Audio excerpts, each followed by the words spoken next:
pero sé que también tuvieron que leer muchos textos para los teóricos, tuvieron que hacer es como que si uno no les dice, bueno, eso entra en el parcial, no van ahí, porque no tienen una clase. Yo las clases de metodología antes las daba eh, presencial, ¿no? O sea, nosotros teníamos en la materia un horario más, que era los viernes de 5 a 7, o sea, entre medio de mi práctico y el teórico de los viernes, había otra clase que era teórico-práctico. Era como si fuera un teórico, así toda masiva, todos juntos, como el teórico, pero íbamos cambiando los profesores, los auxiliares, dábamos, nos íbamos rotando y dando temas ahí. Y en ese horario yo daba mis clases de metodología y algún que otro tema. Eh, Lamentablemente desde el año pasado que empezamos con la modalidad virtual, ese horario se canceló. Por un lado ustedes tienen menos material para leer, porque para esas clases también tenían que leer otros textos diferentes de los teóricos y diferentes de los prácticos, pero por eso es que hay algunas clases colgadas en el campus, como la que ustedes tuvieron de formalismo, que daba Pablo Bardawil, o la de Tiniano, que daba Silvia Jurovieski, o mis clases de metodología. Bueno, ahora tienen también una de la profesora Nora Domínguez, que era titular de la cátedra hasta el año pasado, se jubiló, pero ella es especialista en género. Entonces ella daba esos teóricos sobre género. Bueno, va a venir invitada a dar una clase, pero también tienen ya colgado en el campus una clase introductoria a temas de género que podría servirles también como uno de los enfoques que pueden trabajar, que de hecho, bueno, yo estuve trabajando al haber elegido poetas mujeres, por ejemplo, como Delmira Agustini o Tamara Kamensain, o las lecturas críticas de Molloy, de Tamara Kamensain, o incluso lo de Perlonger, ¿no? Que también puede entrar en un enfoque de género. Pero la clase de Nora es teoría de género, ¿no? Ya es algo más eh, eh, eh, especializado y profundizado en cuanto a las discusiones teóricas que hubo acerca del enfoque de género. Bueno, entonces, todo eso que tienen en el campus es para que lo aprovechen también. En algún momento tendrían que mirarlo. Entonces, y lo ideal es que lo vean antes del segundo parcial. O sea, los temas que entran, digo, de lo que tienen ahí colgado, lo que sí les va a servir sobre todo es lo de metodología. No creo que género llegue a entrar porque siempre son la última unidad y el parcial lo tenemos que tomar antes por una cuestión de calendario, ¿no? Esperen porque, perdón, por estar acá, no sé, ¿qué querés buscar ahí? Salí de ahí, va, bajá de ahí, quédate ahí. Voy a cerrar los placares. Eh, bueno, entonces, lo que yo pensé que podemos hacer hoy es algo, cuando yo daba clases en Estados Unidos de lengua, de español, una cosa que me resultaba, un ejercicio que me resultaba bastante productivo, era, después de las pruebas, anotar oraciones con errores en el pizarrón, sin poner el nombre de quien los había cometido, porque allá son muy celosos de esas cosas, los alumnos, pero analizábamos entre todos cuáles eran las oraciones correctas y las incorrectas, por qué se habían equivocado. Eh, bueno, algo que se suele decir, pero a veces no se hace tanto, que es cómo aprendemos de los errores, ¿no? Lo digo en la gramática, eran clases como de gramática, pero también es algo que se dice para la vida, ¿no? También, ¿no? Como uno, bueno, le pasa algo y después aprende y cuando recuerda por qué le pasó lo que le pasó, trata de no repetirlo en el futuro. Eh, o bueno, a veces también hay otro refrán que es que el hombre, la mujer también, somos los únicos que tropezamos varias veces con las mismas piedras, ¿no? Pero bueno, eso me recordó que podríamos hoy, si quieren, como yo estuve contestando muchas preguntas de ustedes, muchas consultas, me proponían un tema, después por ahí cambiaban de tema, o yo les decía, por acá vas bien, por acá no, fíjate que esto es contradictorio con esto otro. Entonces, sería bueno, si quieren, que compartamos esas dificultades que ustedes tuvieron. Perdón, también hubo muchos que me mandaron entre ayer y hoy que no pude contestar, les pido disculpas.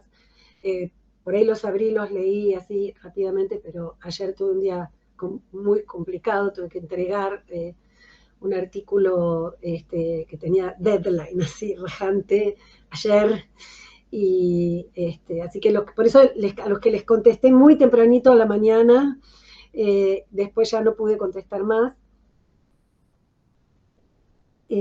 Por eso les digo lo que me lo digo a mí y se los digo a ustedes, no dejen para el último día, última hora las cosas,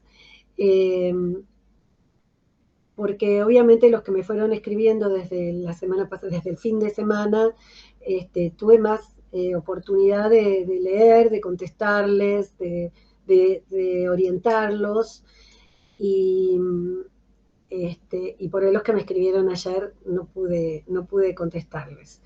Pero bueno, tenemos la clase de hoy, entonces yo quiero que la usemos para analizar, para corregir, para compartir.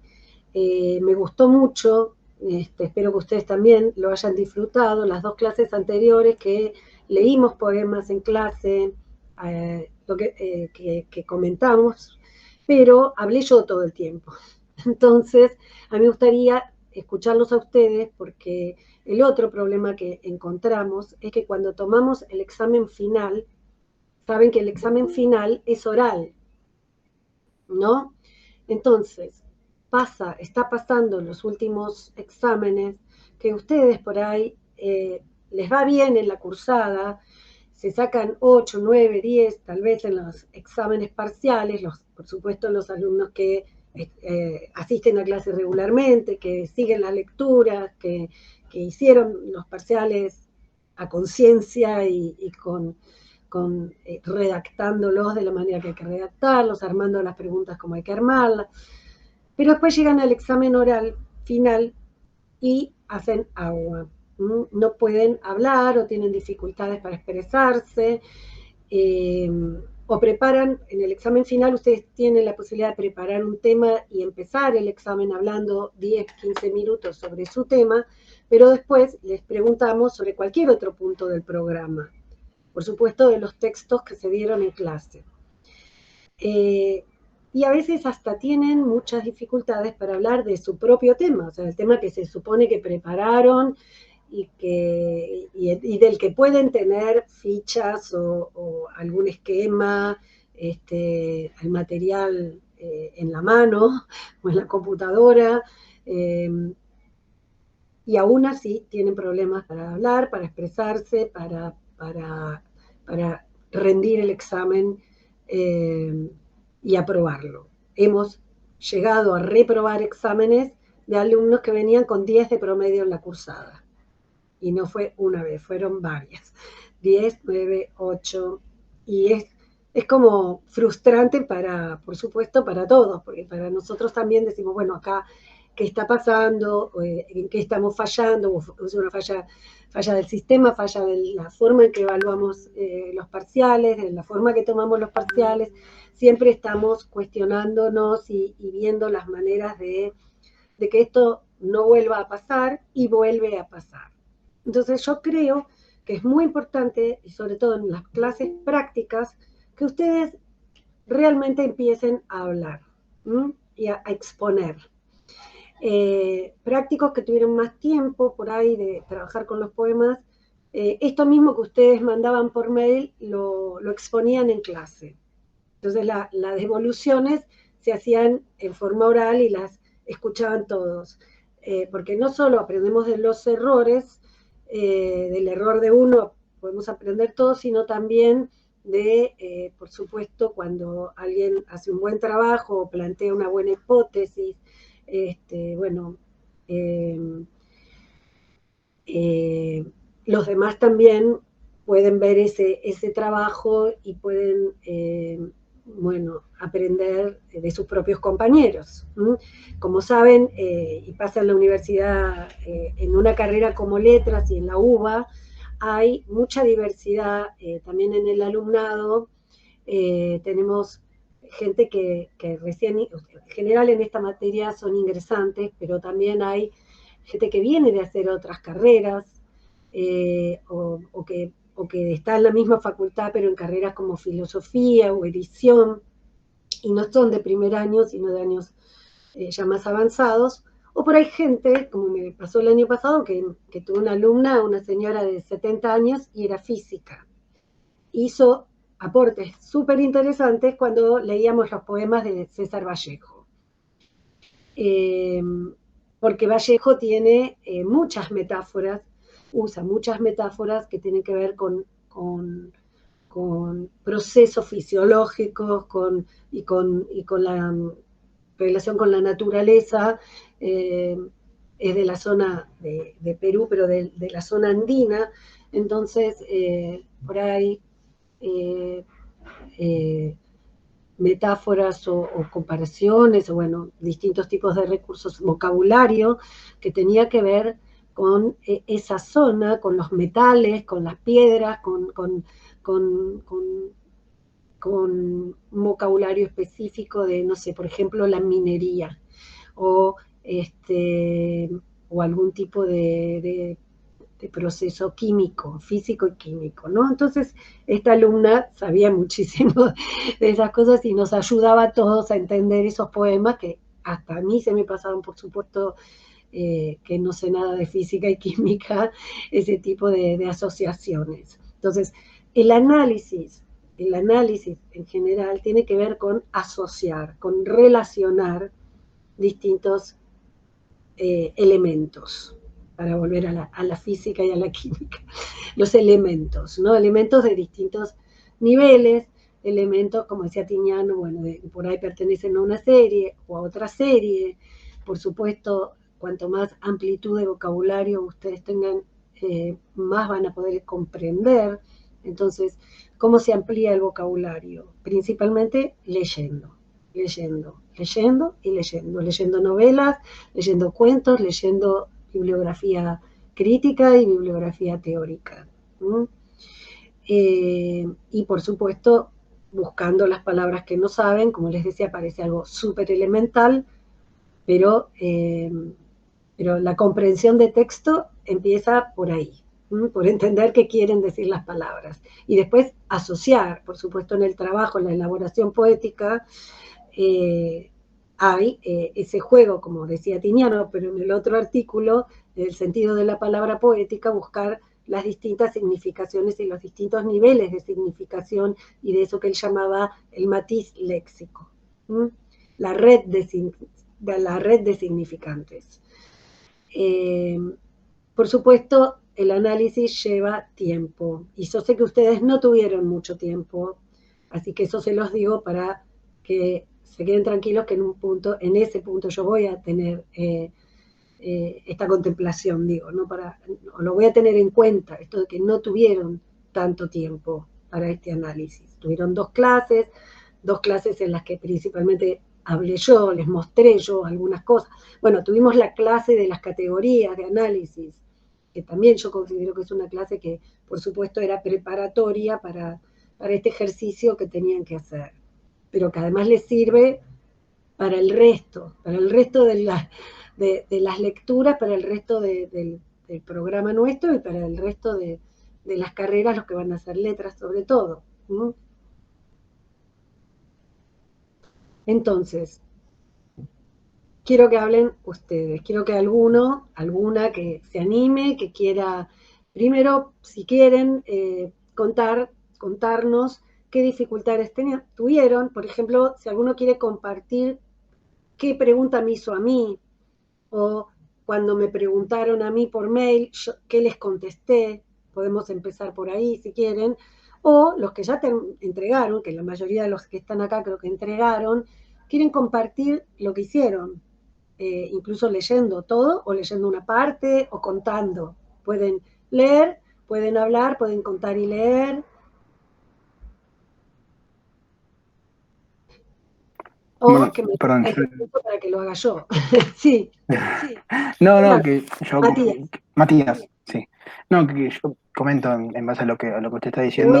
te voy a Yo, anclar, era así te ven todos. bueno. Ahí está. No, nada, que yo elegí un poema de Agustín y un poema de Darío, que se lo mandé por mail, que era Lo inefable y Lo fatal. Sí. En base a eso, yo lo que agarré fue el martirio y la reflexión dentro del trabajo, y lo perfilé después, me fui dando cuenta que quizás iba a ser mejor que lo haga desde el punto de vista también del género. ¿Por qué? Porque a los dos los atraviesa el martirio, los dos tienen un montón de reflexiones metafísicas dentro de su poesía, pero en Delmira, que fue lo que expuse un poco también en el trabajo, en Delmira es distinto porque no solo tiene este martirio, esta reflexión como dice Darío, de la inevitabilidad del ser, digamos, de la existencia. Sí. Un segundo, lo fatal lo tienen en los poemas que yo se los di, ¿no? No me acuerdo si tenían el de Delmira o ese lo tomaste de algún lado, lo No, inefable. lo inefable no estaba en los que usted pasó del Word, pero sí estaba el link para acceder a más Ah, sí, poemas y ahí estaba lo inefable. porque varios lo tomaron. El intruso y lo Claro. inefable fueron los favoritos. Yo cuando empiezo a ver que repiten los poemas, empiezo a tener cierta sospecha. Ya me empieza, pero como ahora no recordaba exactamente si los había dado o no, por eso te pregunto. No, porque me Claro. gustaría que los leyeras, porque Sí. no, si no lo tienen presente, que voy a cerrar la puerta, hay mucho ruido. Eh, ¿De dónde sale lo del martirio y después por qué lo de la reflexión? Son poemas cortos, así que, bueno, y lo fatal es muy conocido, lo ven muchas veces en secundario también, pero podrías leerlos, ¿sí? Sí, sí, Así, sí. así Empiezo por lo hablamos inefable. sobre... Está buenísimo, esto es lo que quiero que hagamos, ¿sí? Dale. Ok. Lo inefable. Yo muero extrañamente. No me mata la vida, no me mata la muerte, no me mata el amor. Muero de un pensamiento mudo como una herida. ¿No habéis sentido nunca el extraño dolor de un pensamiento inmenso que se arraiga en la vida, devorando arma y carne y no alcanza a dar flor? ¿Nunca llevasteis dentro de una estrella dormida que os abrazaba enteros y no daba un fulgor? Cumbre de los martirios, llevar eternamente, desgarradora y árida, la trágica simiente, clavada en las entrañas como un diente feroz. Pero arrancarla un día en una flor que abriera, milagrosa, inviolable. Ah, más grande no fuera tener entre las manos la cabeza de Dios. Y después lo fatal, a René Pérez. Dichoso el árbol que es apenas sensitivo y más la piedra dura, porque ésta ya no siente, pues no hay más dolor, no hay dolor más grande que el dolor de ser vivo, ni mayor pesadumbre que la vida consciente. Ser y no saber nada y ser sin rumbo cierto, y el temor de haber sido y un futuro terror, y el espanto seguro de estar mañana muerto, y sufrir por la vida y por la sombra, y por lo que no conocemos y apenas sospechamos, y la carne que tienta con sus frescos racimos, y la tumba que aguarda con sus fúnebres ramos, y no saber a dónde vamos ni de dónde venimos. Esos son los poemas. Nada, yo el martirio y la reflexión lo tomé porque primero el martirio porque se ve en Darío este temor de haber sido y un futuro terror, y en la bibliografía crítica que yo tomé mencionaba, y en otros poemas que también leí para poder hacer el análisis, menciona esto de, eh, digamos, como la reflexión o cómo a él lo perturbaba esta idea de la existencia, de la finitud de la existencia, sobre todo también de la muerte, y ahí lo asocié con lo inefable, que lo Perdón, inefable también... ¿qué Sí. bibliografía usaste de Darío, esto que estás comentando? De Darío mencioné, de hecho, también en el trabajo otros poemas, Nocturno uno 2 y 3 y Melancolía. Sí, también los mencioné porque me parecía que venían un poco al caso, más que nada también por la parte de la reflexión. Este, y ahí lo asocié también con el de Delmira, que el de Delmira también habla de la cumbre de los martirios, habla de esta interrogación, que de hecho también marqué la diferencia, de que Darío, por ejemplo, hace esta reflexión, pero es una reflexión metafísica dentro de su poema, pero como que Delmira constantemente hace interrogaciones, y esas interrogaciones están hechas a un otro, no solamente a ella, porque no dice, no he sentido nunca el extraño dolor, no dice, no habéis sentido nunca el extraño dolor.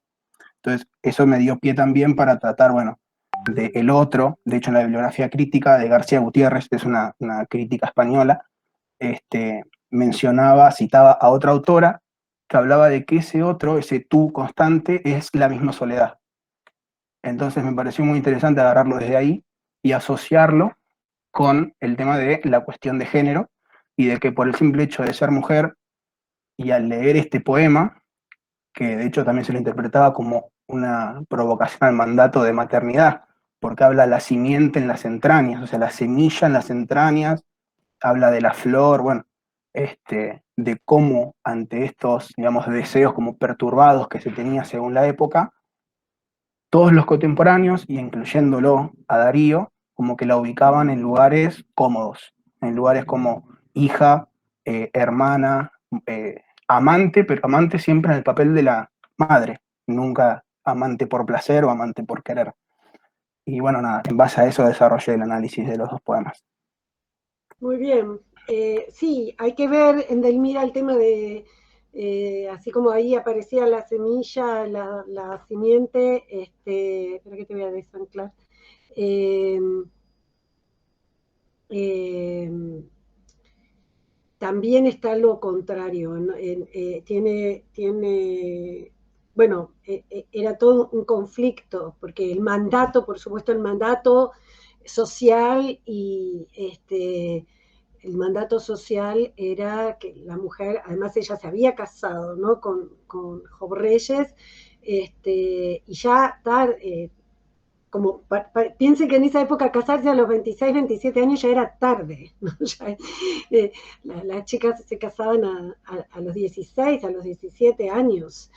Eh, y, y, lo raro era que el mandato social de ser madre, su propia familia nuclear, sus padres, casi que se oponían a eso, porque lo que querían era que, como les decía el otro día, que ella escribiera, les parecía hasta vulgar, que ella fuera una ama de casa o que fuera madre, ¿no? O sea, ella misma tenía por ahí esa contradicción y habla en otros poemas de lo infértil, ¿no? Ahora no me acuerdo exacta si lo tengo, de estirpes, a ver si de casualidad encuentro ese poema. Yo lo cito en el trabajo mío, pero ahora no lo voy a buscar. Como la infertilidad o la falta de descendencia, ¿no? De herencia. Pero a ver si veo otra estirpe, a ver si es esa. 243, a ver si es ese el poema.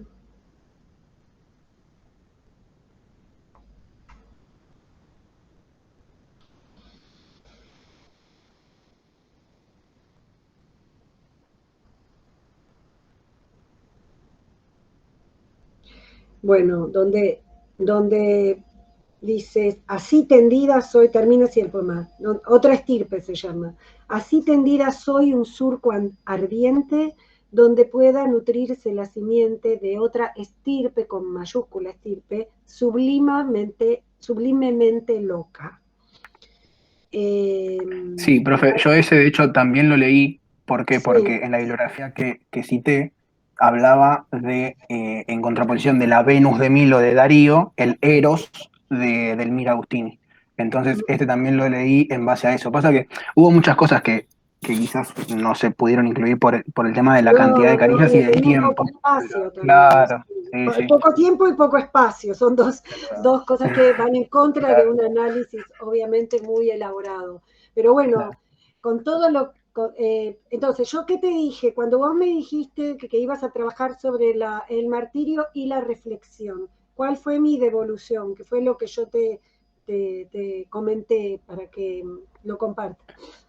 Sí, no, lo que usted me dijo fue que era un tema interesante, pero que me fije cómo acortarlo porque había muchos lugares desde donde abordarlo, que era la filosofía, la religión, entonces, bueno, me fijé eso y en cuanto empecé a interesarme más en la bibliografía, me pareció que desde el lado de la perspectiva de género iba a quedar también interesante, por cómo se perfilaban estas dos cuestiones que elegí dentro de la poesía de ellos. Está bien, porque yo una cuestión metodológica justamente es que, si recuerdan lo de Ludmer también, es lo primero que, además de la lectura, por eso yo les dije, tienen que leer, leer, leer para ver primero qué les atrae, con qué se enganchan, cómo podés comparar un poema con otro. Por acá encontré esto y acá también, entonces van atando cabos. Pero lo segundo paso era recortar el objeto, ¿m? Recortar el objeto cuando tienen temas tan amplios, porque claro, el martirio, ¿no? El martirio a mí me sonaba también, yo le dije, bueno, desde la religión, ¿no? Me acordaba de esos personajes de García Lorca, de, no sé, la casa de Bernarda Alba, ¿no? Que todas eran socorro, martirio, bueno, la cuestión que tiene que ver también con la opresión de las mujeres, ¿no? Eh, eh, pero por supuesto martirio tiene una connotación religiosa muy fuerte. Eh, y los castigos corporales, ¿no? El martirio, bueno, y asociado a la reflexión, decía él. Entonces, y también me parecía que por ahí eran dos cosas que además de muy amplias, tenían como un peso distinto o como yo le decía algo que lo puedes asociar al cuerpo, como es un martirio, aunque pueda haber un martirio, por supuesto, psicológico, mental, ¿no? Pero la reflexión que tenía que ver con la mente, con la cabeza, digamos, con el pensar, la mente y el cuerpo, ¿no? Ahí había una oposición que yo veía también que podía ser algo para trabajar también, pero muy amplio. Y la reflexión que tiene que ver también con la filosofía. Bueno, vos hablaste de metafísica en Darío. eh, Parece casi un pre-existencialista. No saben que los filósofos existencialistas, Sartre, Camus, eh, bueno, desarrollaron esa filosofía más entrado el siglo XX, ¿no? Por eso digo, Darío puede haber sido ahí algo como pre-existencialista, que son las preguntas que se hacen por el ser y el existir, ¿no? Por la existencia, por eso se llama existencialismo. Son los cuestionamientos que nos hacemos, que tienen que ver con el ser, con la identidad, bueno, son obviamente eh, lo verán si cursan filosofía contemporánea, que vale la pena para acompañar a muchos de los autores que están viendo en esta materia, ¿no? Porque filosofía del siglo XX, desde fines del siglo XIX, ahí Darío por ahí coincide más con la época de Nietzsche, ¿no? El otro día mencionábamos a Nietzsche cuando hablábamos de esta diferenciación entre lo apolíneo y lo dionisíaco. Pero bueno, él ya también hace este tipo de reflexiones, como decimos, sobre la identidad y toda su teoría del, por un lado, relativismo y también del nihilismo, ¿no? Así que hay algo como que está en el aire ahí de la época sobre este tipo de cuestionamientos. Muy interesante lo que decís, Matías, de el modo en que plantean, de modo diferente, que también se puede relacionar ahí con el género, ¿no? El de Darío más esta reflexión, pero que es enunciativa, ¿no? Si quieren, afirmativa, y en Delmira la interrogación y también la interlocución. No sabemos si ese tú puede ser la soledad o a quién se dirige. Si está en a base, es una segunda del plural, ¿no? Es más bien como un público, digamos. No sabemos. Ese es el tipo de interpretaciones que tenemos que cuidarnos de hacerlas. Igual vos lo estás citando de una bibliografía, yo cuando cuando vea tu trabajo y vea la bibliografía que citaste, por ahí puedo, si tengo el tiempo, buscarla. Y no todo lo que dice un trabajo publicado está bien, digamos, es correcto. Hay cosas que están bien y hay cosas que no están bien, pero por lo menos lo estás citando, que eso es lo importante. Eso es otra cuestión de la metodología súper importante y que para el segundo trabajo, el segundo parcial, vamos a tener, como yo dije en ese teórico, más en cuenta, que es cómo citar las fuentes. Pero que es muy importante que citen las fuentes, porque ya hemos tenido también problemas de plagio y de copias, y hay toda una política de ponernos más estrictos también cuando detectamos ese tipo de cuestiones. Entonces, la forma en que ustedes, por eso yo decía, cómo redactan el parcial, es muy importante, que nosotros nos demos cuenta que son ustedes. Por supuesto, van a tomar como punto de partida tal vez lo que dijo otra persona, lo que dijo un crítico, una crítica, una profesora, pero incluso pueden citarnos a los profesores. Lo han hecho, ¿no? En los exámenes finales, en el oral, muchas veces dicen, bueno, como dijo el profesor Juan en su clase, o la profesora Quintana, como decía la profesora Nora Domínguez. Entonces, ahí ya hay una distancia en la que ustedes están tomando la palabra de otro, pero la están reconociéndole esa autoría a la persona que la dijo primero. Nunca es primero de primero, pero bueno, todos tomamos cosas de otros y eso así se va construyendo, tejiendo, ¿no? este, las, las distintas afirmaciones. Bueno, ya leyeron Bakhtin, ya estudiaron Bakhtin, ya saben que los enunciados siempre están en respuesta de un enunciado anterior, pero en este caso es muy importante, y eso está explicado en las clases de metodología, cómo tienen que citar. Entonces, bueno, después veremos, Matías, si esa persona que dice que, porque acá el problema es el verbo ser, ¿no? Cuando ustedes dicen, el tú al que se dirige es la soledad. Bueno, ¿cómo podemos comprobarlo? ¿Cómo podemos saber que eso es? Entonces, ahí hay otras estrategias discursivas. Podemos, siempre la justificación, como les dije, tiene que venir del texto. Tiene que venir del texto, del poema. Bueno, si en otros 3 poemas tu soledad, o hay toda una tematización de la soledad, lo vamos citando y lo vamos justificando desde ahí, ¿sí? Y la estrategia discursiva es usar el modo potencial, el condicional, ¿no? Podría ser, podríamos pensar, dado que en tal y tal y tal poema se refiere a la soledad, o asociamos esto de la soledad con lo que dice en el prólogo Magdalena García Pinto o Omar Prego en el otro libro que habla de Edelmira, ahí podemos apelar a la biografía, acudir a la biografía, porque tenemos fuentes, ¿no? biográficas que dicen que ella pasaba encerrada en su cuarto todas las noches, escribiendo sola. Bueno, entonces, vamos contrastando, tenemos su correspondencia. Cuando digo, no era para algo que hicieran en este ejercicio de parcial que tenían poco tiempo y poco espacio, pero si van a escribir un artículo, una monografía, una tesis, tienen que ver esos documentos como las cartas, ¿no? Donde entonces ahí tienen otros modos de justificar, otras fuentes para justificar esa hipótesis que ustedes están planteando. ¿Alguien le quiere preguntar algo a Matías? ¿Alguien más que haya trabajado lo inefable? Hay varios que creo que trabajaron lo inefable en Delmira. ¿Por dónde lo agarraron? Agarrar, de hecho, él usó la palabra agarrar y yo me agarré de su palabra agarrar. Vamos a tratar de cambiar esa palabra para hablar de, vamos a decir tomar. Tomé tal texto, tomé tal poema, elegí. O sea, otra cuestión importante para el examen es que hablen con precisión.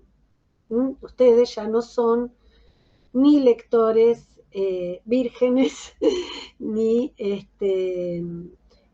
o sea, de eso también hablo en esas clases, el uso del vocabulario y el uso y cómo se expresan, ¿sí?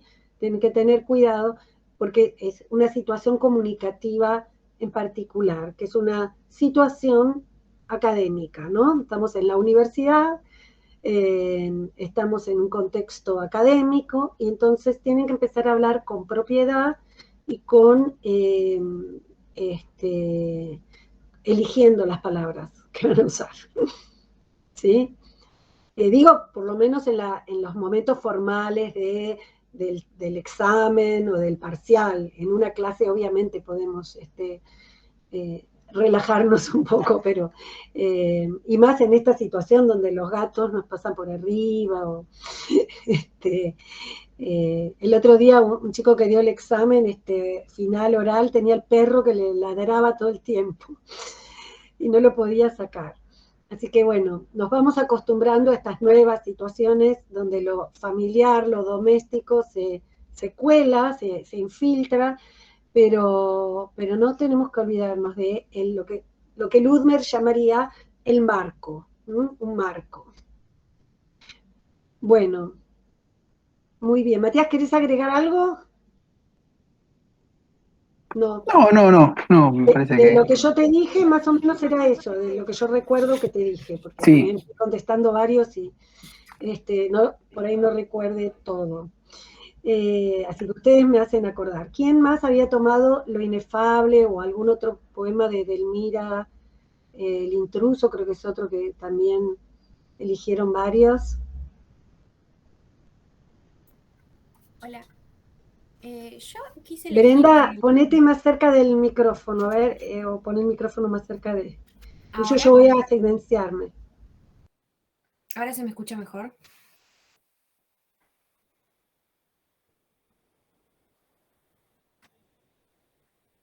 No sé si se me escucha mejor. ¿Sí? Ah, perdón.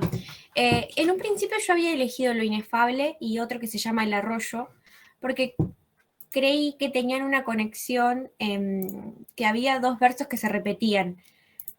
Pero después me di cuenta que circulan varias versiones, hay dos versiones y circulan, digamos, en la misma proporción de Lo Inefable. Y en una de ellas no están estos dos versos por los cuales justamente yo quería basar todo mi análisis y lo tuve que volver a elegir los poemas porque me di cuenta que no estaban. Después quise hacer mi análisis justamente con eso, con esta otra versión que existía y que estaban estos dos versos por los cuales se podía hacer esta conexión. Pero me pareció que por ahí no era lo apropiado porque no era lo que se pedía. Entonces los cambié y elegí El Nudo y El Intruso. Pero bueno, más que nada quería comentar eso de que esta otra versión que circula de Lo Inefable. ¿Cuáles eran los versos? Los dos versos que estaban eran... un segundo. Acá en las obras completas, en la poesía completa, están las distintas versiones. Como yo les dije, hay la crítica genética, ven, lo pone como al pie la primera versión y la segunda versión.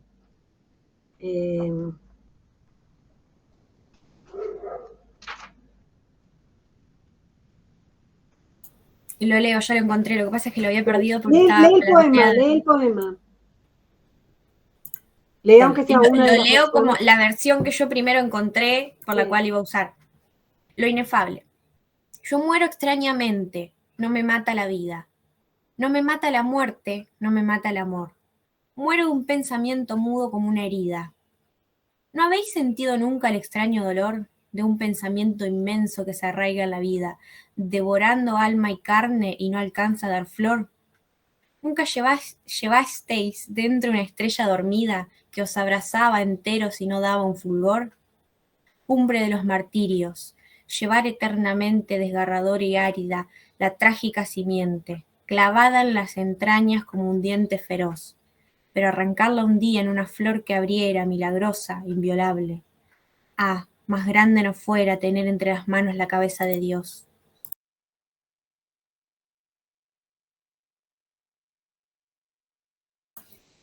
Los dos versos de los que yo hablo son estos que dice: yo muero extrañamente, no me mata la vida, no me mata la muerte, no me mata el...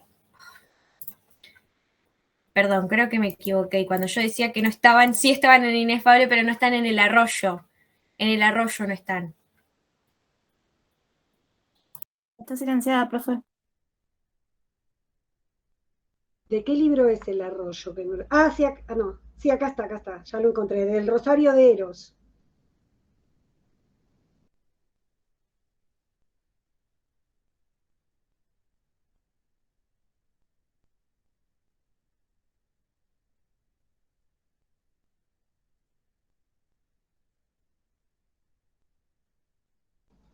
¿Querés leer El arroyo? ¿Lo tenés ahí? Sí, lo leo. No me podía silenciar. El arroyo. ¿Te acuerdas? Perdón, Leandro dice, me hubiera gustado tener los libros. Es muy útil tener los libros, chicos. Sí, a mí me pasó lo mismo. Perdón, los que... Ustedes se tienen que ir como construyendo su propia biblioteca, ¿no? Cuando descubren un autor, una autora que les gusta, que les interesa mucho, empiecen ahora tienen Mercado Libre, tienen, no sé, un montón de... Este fin de semana se hace la Feria del Libro Independiente, empieza hoy, ahora, está sucediendo en este momento en el barrio del Abasto, Gallo y Perón creo que es. Es un lugar ideal para ir a conseguir libros que por ahí no son tan fáciles de conseguir, de editoriales pequeñas. Hay mucha poesía circulando en estas editoriales. Bueno, ahora también tienen en Instagram y en todas las redes, las librerías que pueden conseguir los libros por un montón de medios que antes no se podía. Entonces, por supuesto, en la medida que puedan, por lo económico digo, vayan haciéndose una pequeña o gran biblioteca de los autores que más les interesan, ¿sí? Pero uno trabaja de una manera absolutamente diferente cuando tiene los libros. Digo, por lo menos para mí, que nosotros, bueno, los de mi generación nos criamos con los papeles y las bibliotecas, no íbamos a la biblioteca a estudiar. Y yo sé que ustedes tienen otra conexión con las pantallas, pero no es lo mismo, no es lo mismo que hacer esto, ¿no? Ir mirando de atrás para adelante, de arriba para abajo. Una sola anécdota y te devuelvo la palabra, Brenda. Espera que te voy a desanclar porque si no, no me ven. Por ejemplo, yo la primera vez que leí una novela en forma digital era una novela boliviana, que yo me estoy dedicando ahora a la literatura boliviana, como de 400 páginas, y me la habían mandado el PDF porque acá no se conseguía, y me lo habían mandado desde Bolivia, y bueno, la novela, una de las cuestiones que yo analizaba y tomaba como un rasgo relevante era la heteroglosia, o sea, era el juego con las distintas lenguas, porque en la novela se incrustaban diálogos en aymara, en aymara y en mezclas de español y aymara, y bueno, y muchos regionalismos de la zona de La Paz, de Bolivia, y bueno, cuando termino, estaba leyendo en una tablet, cuando llego al final de la novela, veo que había un glosario con todas las palabras que me había roto la cabeza para ver qué querían decir y buscando en internet y bueno, preguntando a amigos. Cosa que en un libro no me hubiera pasado nunca, porque yo cuando tengo un libro, bueno, lo primero que uno hace es leer la contratapa, mirar la cantidad de capítulos, bueno, los hojeamos, ¿no? Los miramos de adelante para atrás. Después cuando me llegó la novela en papel, bueno, fue como una fiesta, ¿no? Pero siempre cuento eso porque te marca la diferencia, ¿no? De lo que es tener el libro la mano. Por supuesto que en la tablet podría haberlo recorrido, pero ni se me ocurrió, o sea, no tenía esa experiencia todavía de ser una lectora digital, ¿no? En ese momento. Así que bueno, sí, todo esto vino por el comentario de Leandro de cómo le hubiera gustado tener el libro. Bueno, no es tan imposible, ¿sí? Hay muchos, la mayoría de los libros que compro son usados, ¿sí? Y vale la pena. Bueno, volvemos a Brenda. Brenda.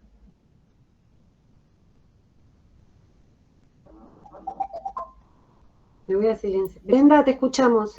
Sí, leo El arroyo. El arroyo. ¿Te acuerdas? El arroyo fue la serpiente buena. Yo muero extrañamente, no me mata la vida. ¿Te acuerdas? El arroyo fue la serpiente buena. Fluía triste y triste como un llanto de ciego, cuando en las piedras grises donde arraiga la pena, como un inmenso lirio se levantó tu ruego. Mi corazón, la piedra más gris y más serena, despertó en la caricia de la corriente y luego sintió como la tarde, con manos de agarena, prendía sobre él una rosa de fuego. Y mientras la serpiente del arroyo blandía el veneno divino de la melancolía, tocada de crepúsculo me abrumó tu cabeza. La coroné de un beso fatal en la corriente. Vi pasar un cadáver de fuego y locamente me derrumbó en tu abrazo profundo la tristeza. Los versos que no están en los libros son los de Yo muero extrañamente, no me mata la vida, que son los que yo hice la conexión con lo inefable. Porque después encontré los libros digitales, pero no los encontraba, o tal vez no los estaba buscando bien seguramente, y llamé a la única biblioteca que hay en el pueblo donde yo vivo, y no tenían nada de Mira Agustín, y dije, no. ¿Dónde estás, Brenda? ¿Dónde estás? Es un pues se llama General Belgrano. Es de en la provincia de Buenos Aires. Sí, es chiquito. Bueno, con decir que solamente hay una biblioteca y librerías hay una sola. Así que sí, me desesperé porque no encontraba los libros digitales y si iba a un libro era más seguro que seguir encontrando. Igual yo les decía, versiones. no hacía falta o sea, podían trabajar con los poemas que ya tenía.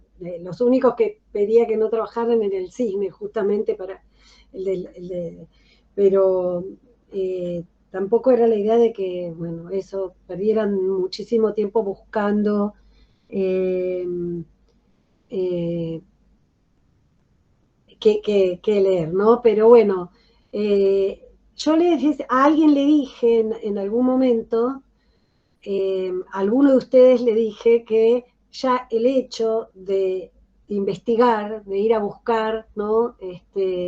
Como en tu caso lo que estás contando, llamar a una biblioteca, buscar en internet, todo eso ya es parte del trabajo, ya es parte, si ustedes cuando vean las clases de metodología van a ver que ya eso es un paso, yo ahí hablaba de pasos, ¿no? Los pasos que dan cuando tienen que escribir un trabajo o preparar un trabajo. Y este es uno de los pasos, la elección del corpus, ¿no? Como decía Ludmer también, cómo armamos este corpus. Entonces vos acá encontraste dos poemas que tenían cierta relación. Bueno, como vieron en Delmira, hay muchas repeticiones de lo que yo llamaba, bueno, el motivo del cisne, tienen también estas figuras como la serpiente, por ejemplo, muchos eligieron el poema Serpentina, que era uno de los que yo había dado también, la víbora, la serpiente, el lirio como planta, como una flor, ¿no? También es una flor que se repite mucho, que es blanca, y la rosa, por supuesto, ¿no? Entonces, uno puede ir buscando esas conexiones a partir de las repeticiones y, como yo hice en el artículo que escribí, también ver las variables, las variaciones, como vieron este género musical, ¿no? Que es hay una repetición, pero va variando, ¿no?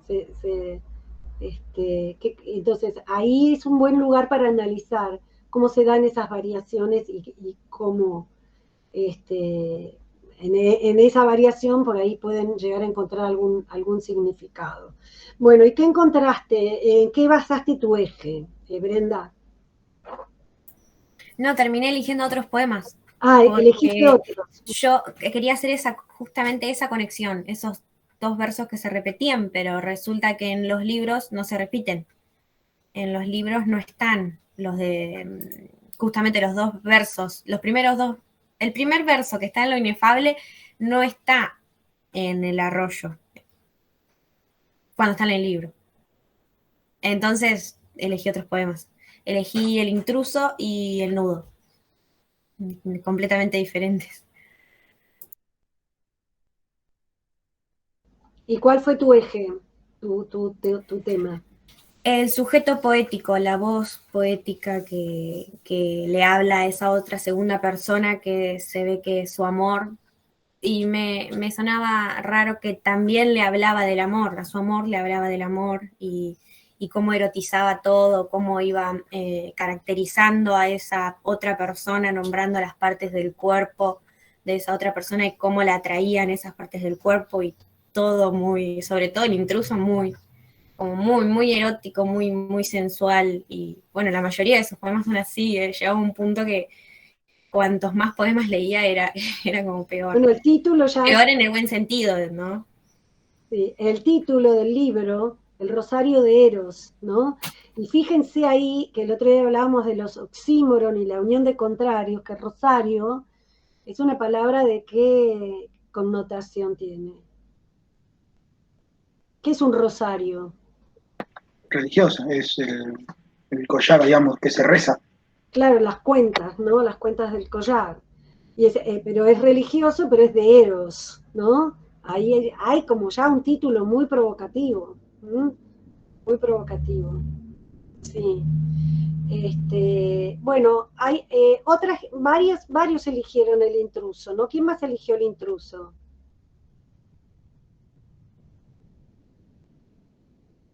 Sí, yo también elegí El Intruso. Matilde, ¿querés leerlo? Porque no leímos El Intruso, leímos dos veces Lo Inefable. Espera que lo tengo acá. ¿Lo tenés a mano? O alguien que lo tenga a mano. Si no, yo lo tengo acá. Sí, está acá. Dale. Amor, la noche estaba trágica y sollozante cuando tu llave de oro cantó en mi cerradura. Luego, la puerta abierta sobre la sombra helante, tu forma fue una mancha de luz y de blancura. Todo aquí lo alumbraron tus ojos de diamante, bebieron en mi copa tus labios de frescura, y descansó en mi almohada tu cabeza fragante. Me encantó tu descaro y adoré tu locura. Y hoy río si tú ríes, y canto si tú cantas, y si tú duermes, duermo como un perro a tus plantas. Hoy llevo hasta en mi sombra tu olor de primavera. Y tiemblo si tu mano toca la cerradura, y bendigo la noche sollozante y oscura que floreció en mi vida tu boca tempranera. Ese es El Intruso, y después usé Fiera de Amor, que lo habías mencionado vos en la clase anterior, y lo busqué y me gustó. Y como es esto, mi eje fue el deseo femenino, y tomé el artículo, o sea, me agarré de algo que dice Molloy en su Me agarré. Tomé algo que dice Molloy en su artículo, que ella habla ella habla del cisne, pero habla de un yo erotizado. Y yo tomo esa noción, pero usé la palabra deseante, un yo deseante. Que nada, que entre otras cosas guía los dos poemas. Y también, nada, me pasó cuando lo estaba haciendo que me daba cuenta que en esto de tener que recortar, capaz se me ocurrían muchas cosas, o cuando me iba a sentarlo a escribir, se me dispersaba porque había con muchas cosas para hablar al respecto de eso. Pero a veces, una vez lo escribí y dije, claro, esto estoy abriendo un montón de ventanas y no estoy cerrando ninguna. Esa es una de las dificultades que vos habías mencionado y que habías dicho que nos había pasado. A mí me pasó en relación al trabajo. Y también otra dificultad que se me presentó, que es algo que yo te había preguntado en un mail, sobre la bibliografía crítica, esto de que si es confiable, si no es confiable. Yo usé un texto de Graciela Atlia Silva, se llama, que se llama El erotismo en Agustina Delmira, ¿sí? Delmira. Mira, usted, Ya estoy con la cabeza quemada, perdón. Que encontré en la biblioteca de Cervantes. Vos después me habías pasado también otros textos de Mirta Fernández, que leí uno de ellos que habla sobre, es como más habla sobre feminismo y usa la figura de Delmira.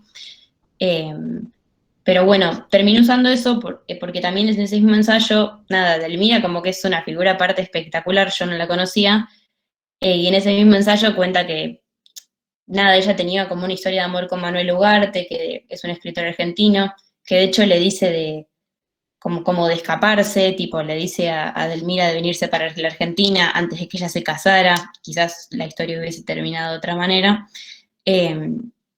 Pero bueno, me pareció muy interesante y tomando también eso, no la historia de amor con Manuel Ugarte, pero sino como que es un personaje bastante revolucionario para su época, usé el texto de Ricardo Piglia, 3 propuestas para el próximo milenio y 5 dificultades, y usé la noción de la verdad como un horizonte político, porque me pareció muy interesante como para la época, uno de los poemas es de 1907 y otro de 1913, nada, ella habla abiertamente sobre el deseo femenino y desde una postura, o sea, me refiero a siendo mujer, ¿no? Cuando en esa época el canon literario, que eran todos varones, hablaban sobre el deseo femenino. Y me pareció interesante porque lo tomé yo como el contrarrelato de Delmira en relación al deseo femenino y el contrarrelato que hace el canon literario o también el Estado en relación a las mujeres, el cuerpo, su vida y sus prácticas sexuales, ¿no? Cómo ellas quieren desarrollar su vida. Así que nada, yo tomé eso, que también me encontré con un montón de dificultades, pero también la extensión, como decía Matías, esto de que quizás quería poner muchas cosas, abrir muchas cosas, y no sé si al final quedó bien, pero bueno, nada, ese es mi trabajo un poco.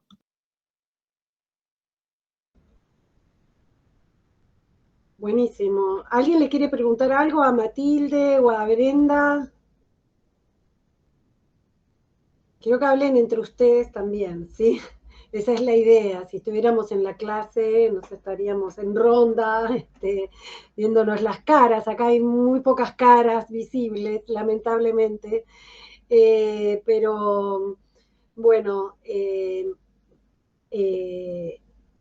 no, vamos a ver, yo todavía no los leí, así que no sé si está bien o no, pero ya a mí me sirve muchísimo escuchar lo que están diciendo, porque a veces en 2 paginitas no pueden reflejar todo este camino que hicieron. Y acá me acuerdo también de algo que me decía mi maestra de 7º grado, que era muy buena, que decía, cuando daba problemas de matemática, decía, aunque no hayan llegado al resultado correcto, a mí quiero que me muestren todo el proceso que hicieron, todas las cuentas que hicieron para llegar a este resultado, ¿no? Y eso vale tanto como si llegaron o no al correcto. Por supuesto que en matemáticas es más importante llegar al resultado correcto, pero acá esto de ensayo y error para ustedes que recién empiezan es muy importante. Entonces, es parte de este ejercicio también. Bueno, tengo todo esto, se me ocurre, y ya vos, Matilde, me estás demostrando, bueno, todos los que hablan no están mostrando cierto entusiasmo, algo que decís, ay, Delmira no la conocía, es espectacular. Para mí ya valió la pena haber dicho esta decisión, que dudé bastante porque de no dar algo que venía dando hace otros años, lo tenía todo muy preparado, ¿no? Lo de Vallejo, lo de Girondo, y que este año yo haya decidido, bueno, sobre el momento que estamos empezando las clases, quiero dar otros poemas, otras poetas, y bueno, ya está, ya valió la pena, digo, por ahí estas clases son más, como dicen en jazz, improvisadas, es una improvisación, jam session, pero tiene este resultado, que ustedes se enganchen, conozcan autoras nuevas y se entusiasmen, busquen, investiguen, lean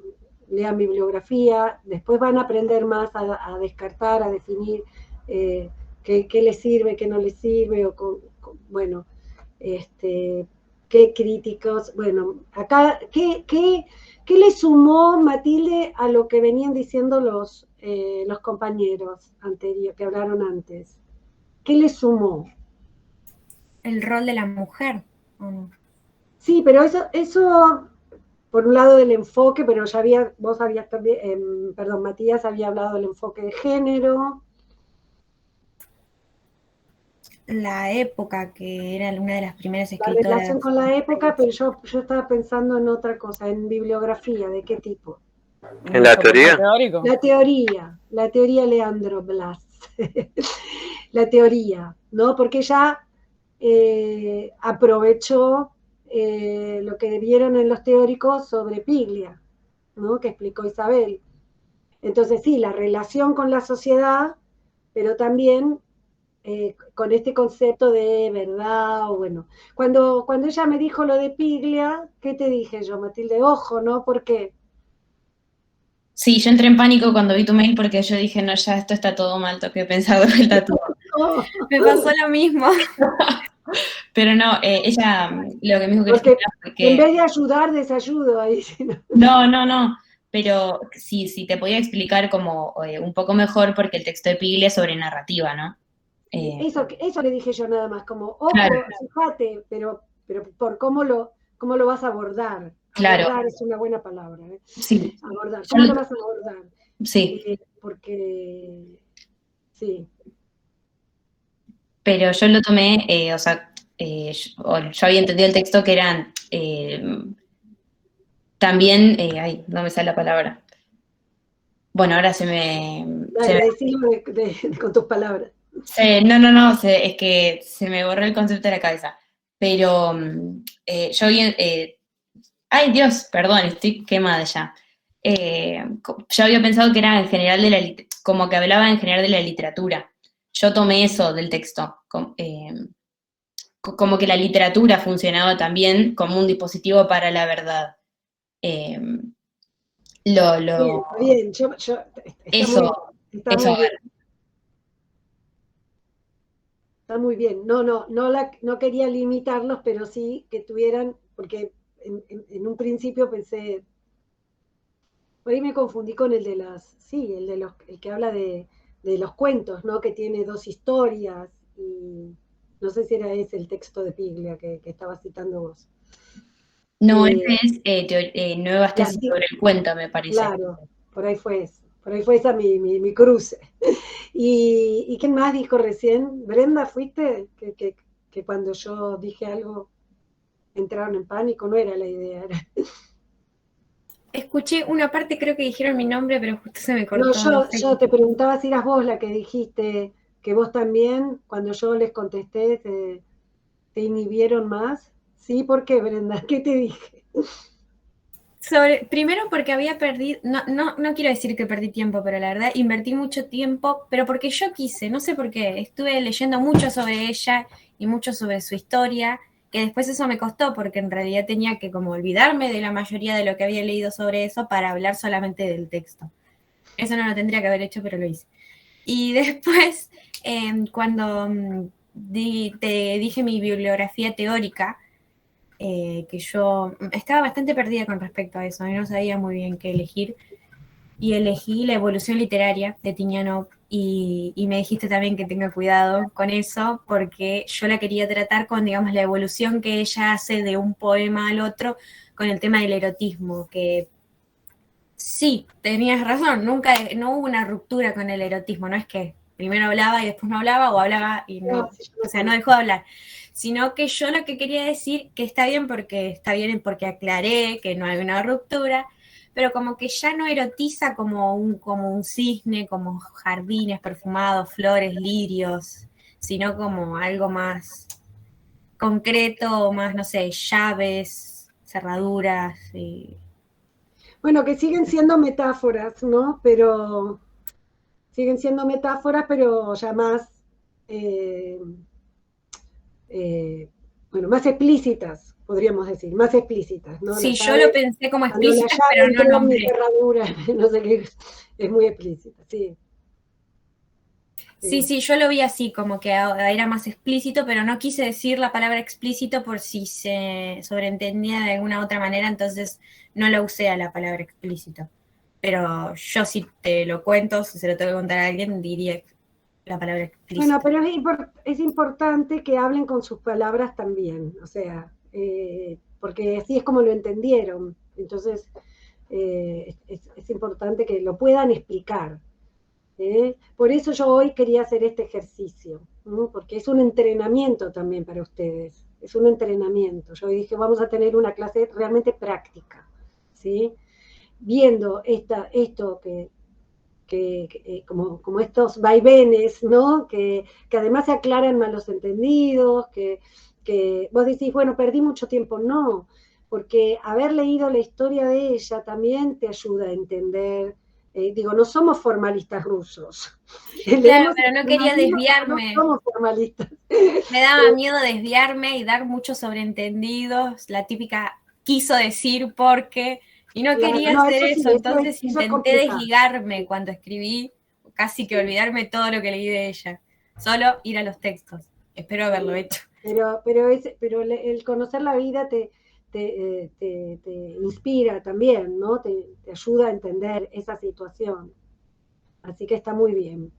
Sí, Bueno, sí, me dale. hacía mucho, no ruido, sino que me llamaba mucho la atención algo que también mencionaba Matilde y creo que yo intenté hablar algo de eso también, esto de que haya dicho todo lo que dijo en su época, todo lo que dijo y sobre todo me impacta cómo terminó, porque es lo típico que seguramente cuando pasó lo que pasó habrán dicho y sí, cómo iba a terminar, pero me No, impactó. bueno, fue sorpresivo para todos, pero ahí Tamara Kamensay, no sé si llegaron a leer el libro, el poema de Tamara, el último, eh, el de las chicas en tiempos suspendidos, que yo les agregué, porque ahí ella dice, en esa época, cuando ella incluye también, no sé si en esa parte es lo que yo les incluyo, pero cuando dice, no se hablaba de femicidio, ¿no? En esa época. Ahora ahora sería femicidio, o sea, ahora lo estaríamos en los diarios, porque el caso de Elmira sale en los diarios, no saben que, para los que, no sé si todos saben que el ex marido la mata y se mata, ¿no? Esa es toda una escena que como además ella pertenecía a la alta burguesía en Montevideo, era una persona pública ya, bueno, sale en los diarios, porque fue un caso policial y fue un caso impactante en la sociedad de la época. Entonces, ahí Tamara, en el libro sobre, el ensayo sobre Delmira, en su ensayo, este, comenta cómo cómo salen las noticias en los distintos diarios, ¿no? Pero también en el poema habla de eso. En el poema actual, el último que escribió, y dice, lo de Delmira hubiera sido, o ahora lo llamaríamos un femicidio, algo que antes no lo llamaban así.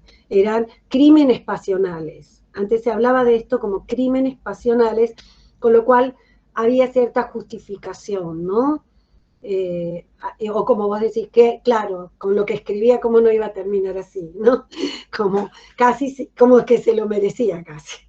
Y Estuve esa es la leyendo que hay mirada gente, social que ahora cambió tanto, por suerte. Sí, Brenda. que decían que por ahí planificó su muerte. Después también el mismo que Como una escribe eso escena dice, preparada. no, al final seguramente no lo planificó, pero la idea de plantearlo es medio raro. Sí, sí. Como un pacto, ¿no? Algo así, sí. Como ¿Alguien? un cierre a todo lo que ella, como a ese personaje, mira a ese personaje y ese sería el cierre. Raro, me pareció todo muy raro. Ah, estoy leyendo el chat que no había visto. Elmira, Pasión de Multitudes, me encanta. Bueno, me alegro mucho que se hayan copado con esto. Eh, Dice Leandro, no puedo evitar relacionar a Edelmira con Pizarnik en el sentido de que no encajaban. Se divorció a los 2 meses de casarse y algo importante para decir de la sociedad es que Uruguay fue el país que más avanzado estaba en toda América Latina porque ya había ley de divorcio en 1902. Acá tuvimos que esperar a los 80, a la época de Alfonsín, para que hubiera divorcio. Así que 80 años antes que acá, en Uruguay ya pudo divorciarse. Estuvo 2 meses casada y se divorció, pero después se seguía encontrando con su ex marido. Brenda, encontré sus poesías completas, re baratas, muy bien. ¿De cátedra? No, es otro. Hay igual un poco más caros, que tampoco son muy caros para hacer. España va a ser más caro también. Yo lo compré hace mucho, pero algo más que quería decir de acá, a ver, esperen. La palabra que usa Molloy, ahí Leandro puso no encajaban. Molloy, como vive en Estados Unidos, está cruzada por el inglés, usa esta palabra en inglés que es misfit. El artículo de ella aparece en itálicas, ¿no? Algo que no encaja es misfit, ¿no? To fit es encajar. Entonces, ya es como un vocabulario Molloy, que las que no encajan, las llama misfit. Así que muy bien, Leandro, esa acotación, ¿no? Y acá vuelvo a Tamara, que también pudo unir también estas figuras de Edelmira y de Alejandra. Sí, perdón, quería decir... Alejandra Pizarnik que se suicida, que también tiene un final infeliz. Perdón, quería decir algo sobre esto porque cuando leía Edelmira para hacer esto, yo también no sé por qué se me aparecía la figura de Alejandra, tipo no podía parar de pensar en eso. Y esto que habla Molloy, como que le decían la nena y le dan como un tratamiento súper raro por ser mujer a su poesía. Y yo también lo pensaba en relación a Pizarnik. Justo hace poco creo que fue como el aniversario de su suicidio, me parece. Y en un montón de portales ponían como la poeta triste o nombres así medio nada raros. Que leyendo vos habías dicho que Edelmira era una gran poeta y cuando leí me encontré que tiene un montón de poemas que son sonetos, como que retrabaja con la forma también y con la rima. Y Alejandro Pizarnik también, y Alejandro Pizarnik no solo escribía cosas tristes, tiene un montón de ensayos cómicos y obras de teatro. Hay una antología de su prosa que tiene todas estas cosas, tipo yo la tengo y es preciosa, pero yo había hecho la relación en ese sentido, como se las encasilla como en un lugar muy, nada, muy tonto, muy sonso, que también dice algo así como que Borges dice que Alfonsín escribía niñerías, una cosa así me parece, y yo lo había relacionado en ese sentido, ¿no? Como que quizás como decían, no sé, que ella solo escribía cosas eróticas, pero la escribía de una manera fantástica, o sea, yo cuando lo leí no podía creer las rimas y las formas que usaba, perdón, nada, un comentario muy colgado. No es colgado para nada, porque además me hiciste pensar también porque dijiste algo así como estos estereotipos, ¿no? De la nena, bueno, ella Edelmira firmaba como la nena, pero también, como explica Molloy, el aniñamiento se lo endilgan los hombres, ¿no?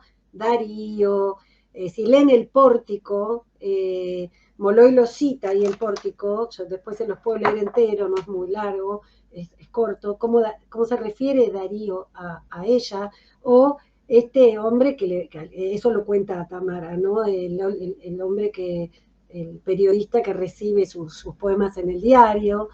Pero hablando de estereotipos, también de la crítica estereotipa a veces a las autoras, a las escritoras, también pensé en Silvina Ocampo, ¿no? Entonces, Silvina Ocampo es otra autora que les puede llegar si les gustó Edelmira y les gusta Alejandra, les puede llegar a interesar mucho. Y Silvina, que también la llamamos por el nombre, aunque como dice ella, había otras Silvinas que ella no, nada de Virginia. que ella detestaba, que era Silvina Bullrich, que era como su competencia, ¿no?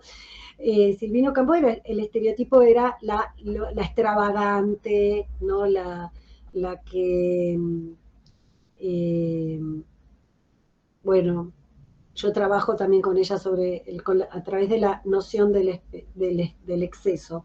Clarice Lispector, ahí leí lo de Josefina, es otro caso, pero es otro caso porque Clarice, que es brasileña, bueno, vivió en Brasil, no es brasileña, pero vivió y escribió toda su vida en Brasil desde los 5 años, tuvo otra vida y otro reconocimiento durante su vida,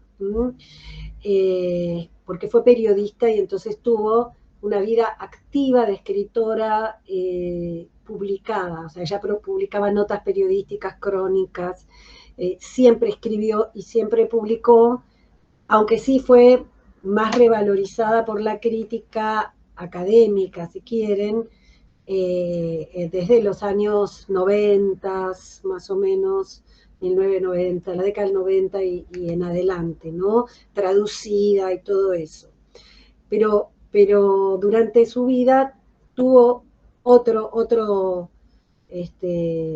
digamos, fue muy activa y también publicaba.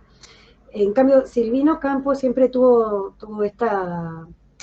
el estereotipo, digamos, de la crítica es que era como el libro que escribió Mariana Enríquez, La hermana menor, ¿no? El estigma de la hermana menor, porque su hermana mayor era Victoria Ocampo y porque estaba casada con Bioy Casares y Borges era un invitado a su cena. Todas las noches comían Borges, Silvina y Bioy y ella parecía que hablaba mal y pronto, boludeces, tonterías, pero después resulta que el mismo Bioy, yo lo entrevisté y me reconoció al final de su vida lo importante que había sido Silvina para incluso la escritura de Borges y Bioy, ¿no? Entonces, pero esto se reconoce muy tarde. Entonces, también hay toda una revaloración de la crítica muy tardía para Silvino Campo. Pero bueno, es otro caso, ¿no? Que también obviamente tiene su relación con Pizarnik. Pero acá hay otro mensaje más, el de Josefina.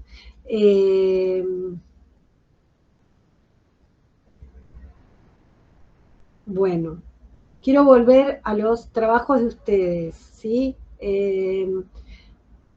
Vos, bueno, nos habíamos quedado con El intruso y mencionaste también Fiera de amor. O sea, los dos poemas tienen la palabra amor, ¿no?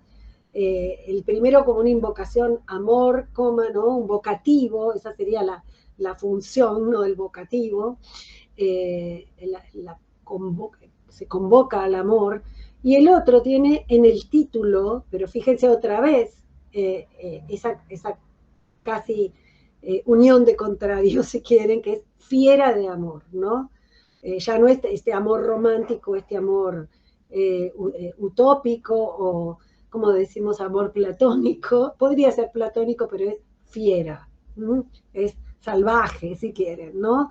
¿Querés leer ese poema, Matilde? No sé si alguien más lo trabajó. Dale, dale. Vos decís fiera y de hecho como que es una fiera en serio. Escuchen. Ahí va. Fiera de amor. Yo sufro hambre de corazones. Más fuerte, si puede ser, más alto. ¿Más alto? Sí, un poquito. Fiera de amor. Yo sufro hambre de corazones, de palomos, de buitres, de corzos o leones. No hay manjar que más me tiente, no hay más grato sabor. Había ya estregado mis garras sin instinto cuando erguida en la casi ultratierra de un plinto me deslumbró una estatua de antiguo emperador. Y crecí entusiasmo por el tronco de piedra, ascendió mi deseo como fulminea hiedra. Hasta el pecho, nutrido en nieve al parecer, calmé al imposible corazón. La escultura, su gloria custodia, serenísima y pura, con la frente en mañana y la planta en ayer. Perenne mi deseo en el tronco de piedra, Ha quedado prendido como sangrienta hiedra, y desde entonces muerdo soñando un corazón. De estatua, presa suma para mi garra bella, no es ni carne ni mármol, una pasta de estrellas, sin sangre, sin calor y sin palpitación, con la esencia de una sobrehumana pasión. Bien. Bueno, ¿querés comentar algo sobre este poema o cómo? Ay, justo te muteaste. Sí, perdón. No, si querías comentar algo más o si alguien quiere comentar de lo que escuchó recién, de algo que hayan trabajado, los que trabajaron del Mira.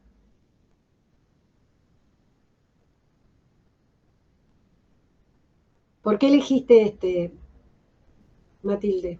Este lo elegí porque nada, me había gustado mucho, pero igual en relación como esto del yo deseante, que había dicho antes, o sea, este yo lírico me parecía muy interesante porque el deseo, o sea, está totalmente animalizado, de hecho como que dice que tiene garras, ¿no? Y sigue su instinto. Y me había parecido interesante, nada, desde ese punto de vista. Eh, pero bueno, nada, eso no sé qué más decir.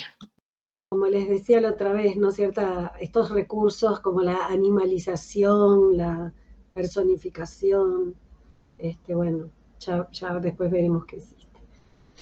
Bueno, ¿quién más había trabajado el intruso? Había varios. O alguien que quiera hablar de lo que hizo que no tiene. Hay gente que trabajó Perlonger, hay gente que trabajó otros poetas. Son 4:30, así que podemos salir de Delmira para. Me interesa escuchar los que trabajaron sobre Perlonger. Hay alguien que trabajó con los poemas de Evita, que estaban en esa antología. ¿Quién era? ¿No están? Yo trabajé con el poema Cadáver, no con el poema de Cadáveres, Vita. hay cadáveres. A ver, ¿querés contarnos, Leandro? ¿Por qué lo elegiste? Claro, ¿Cuál fue tu eje? ¿O qué dificultades tuviste? Vos sos uno de los que fue cambiando de tema a lo largo de la semana. claro, Contanos sí, por yo qué. Por primero el había lado que yo estado, no te respondí, perdón. no pasa nada, profe, ya, No te ya respondí está. a tiempo. Claro, porque primero quería enfocarme en Delmira y Pizarnik y esa relación. Pero como no encontraba, porque o sea, no encontraba, en realidad lo tenía, pero yo había entendido mal que no se podía usar la bibliografía que usted me mandó. Entonces empecé a buscar bibliografías por internet, porque por otro lado no podía encontrar. Y, o sea, no sabía dónde buscar, ese era el problema. No sabía dónde buscar bibliografías críticas. Entonces busqué por internet y como no encontraba nada, decidí enfocarme en Perlonger y leer sus poemas y ver si algo me llamaba la Esa era la atención. idea, no tenía claro. Claro. Bueno, ¿y por qué cadáveres? Cadáveres, primeramente porque cuando lo leí, la relación entre el poema y o sea, de la literatura y la política era muy clara y por eso lo elegí. Me interesaba ese eje. Claro, entonces empecé por ese eje y empecé a buscar una bibliografía para poder continuar. Perdón, ¿y fui a vos que te dije, ojo, que eso no es realismo? Sí, pero ese fue con otro poema, creo. Ah, Ah, fue con el mismo, sí, pero solo que ahí cambié la teoría. está bien. No, porque está bueno que lo comentemos eso, Leandro, porque por eso decía, como, ¿cuál fue el problema acá? ¿Cuál fue o sea, esto es importante, cuando piensan, si se relaciona con la política, entonces se está representando a una realidad, ¿no? Pero, ojo, eso no quiere decir que sea realismo, ¿sí? ¿Qué fue lo que yo te dije ahí? ¿Te acordás? No me acuerdo, pero sé que me dijo que estaba mal. Y después yo la entendí, después, o sea, después ya sabía que sentía, o sea, había algo dentro de mí que me decía que estaba mal. Pero se lo mandé por las dudas, porque capaz que estaba bien. No, bueno, sí, es que te tienen que arriesgar, es un riesgo, pero además así aprenden, porque en la relación con la realidad se puede, o sea, que es realista, ahora que ya vieron Lukács, ¿no? ¿Qué es realismo? ¿Qué sería un texto realista? Las novelas realistas creo que reflejaban, o sea, no tal cual, porque si no se puede reflejar todo tal cual, sino que a través de una percepción seleccionaban y lo tomaban como si fuera un todo Claro. de lo que querían reflejar. Ahí dijiste la palabra clave que es reflejo, ¿no? Bueno, hay también distintos grados del realismo, ¿no? Y por eso Lukács hace esta distinción entre realismo y naturalismo. Y el naturalismo daría cuenta de todo, de todos los detalles y de querer abarcar esa totalidad, pero con la mayor cantidad de detalles, y eso para Lukács no es positivo, en el sentido de que uno se pierde en esa cantidad de detalles y no va a lo importante, según él. Bueno, es un enfoque marxista, o sea que él tiene una concepción de la literatura que tiene que ver con que la literatura tiene que tener una función que es cognoscitiva, ¿no? Que nos enseñe algo, que muestre algo y que eso sea una situación política, ideológica, que tiene que ver con la explotación y con las condiciones de vida, etcétera, etcétera, las cuestiones de clases, la lucha de clases, todo eso es importante para Lukács. Entonces él da una definición de realismo siguiendo sus intereses, su enfoque ideológico y teórico. Pero más allá de eso, el realismo entonces tendría que ver con la representación fiel o bastante fiel de la realidad tal cual es, ¿no? Objetivamente, eso diría Lukács, objetivamente. Algo que para él es la verdad, que hay un concepto de verdad, hay un concepto de reflejo, y como vos dijiste muy bien, él trabaja el género narrativo, la novela. Entonces también, pero no quiere decir que no haya por ahí, posiblemente así como yo les dije, bueno, Bakhtin dice que no hay diálogo en la poesía y después vemos que hay poemas dialógicos también puede haber poemas realistas, pero justo en el caso de Perlonger, lo que yo le decía, ojo, porque Por el estilo me parece que era, ¿no? exactamente, no tiene que que era ver con neo-barroco me parece. Exactamente. Entonces, lo que justamente casi lo contrario del realismo. ¿Mm? Porque en el realismo, si tratamos de ser fieles a la realidad, objetivos, ¿no? Vamos a mantener como también hay un punto de vista, hay una persona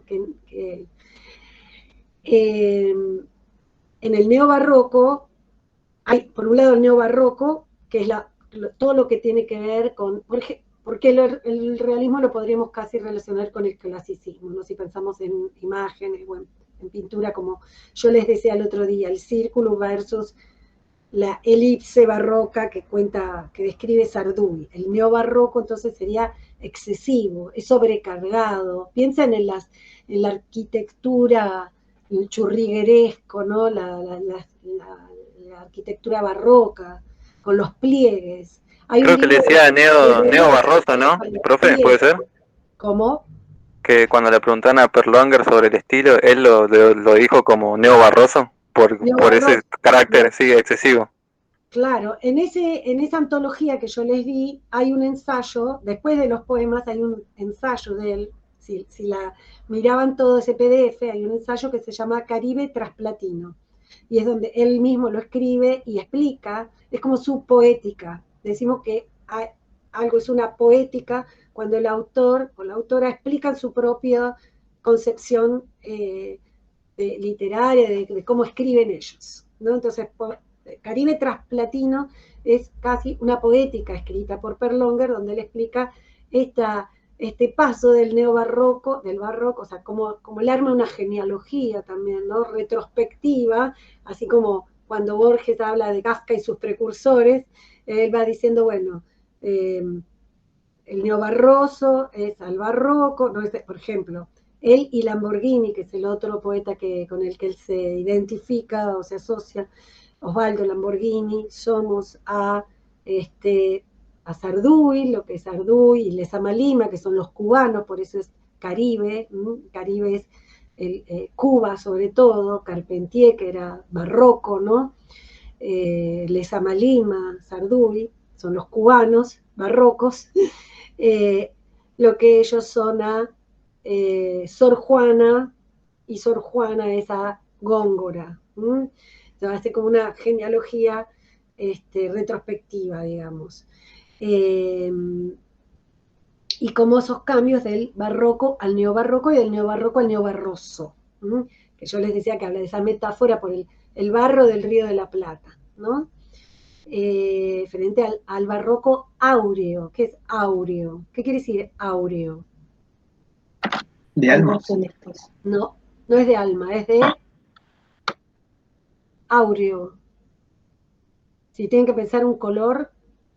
¿No es lo referido al oro, profe? El oro, claro. Y hay algo también de la proporción áurica, tal vez. Al siglo de oro español, ¿no? Sí, ¿qué decías, Rocío? No, si tiene alguna relación también con el tema de la proporción áurea, esto de la secuencia Fibonacci, la divina proporción. No te escucho bien. A ver, ¿ahí se escucha mejor? Sí, sí. No, si quizás tiene alguna una relación con el tema de la proporción áurea y esta cuestión de la secuencia Fibonacci, la divina proporción y todo eso. No sé. ¿Absolutamente nada? ¿O? No sé de qué estás hablando. Bueno, detalles entonces. Lo voy a averiguar. Lo voy a averiguar yo también después, pero me parece que va por otro lado lo que vos decís. Yo me refería al siglo de oro español, que es el siglo donde escriben Góngora, Quevedo, Garcilaso, por eso se lo llama así, y 1600, en 1600. Y Sor Juana ya es de 1700, o bueno, en el entresiglo entre el 16 y el 17, y por eso Berlonger va a jugar con esto del oro, lo áureo, los contrastes, ¿no? De nuevo, la unión de contrarios, el oro y el barro. Vamos a encontrar en Benjamin, justamente, que es el autor próximo que vamos a tratar, otra palabra asociada a lo áureo, que es el aura. Eso sí tiene que ver con el aura de los santos, ¿no?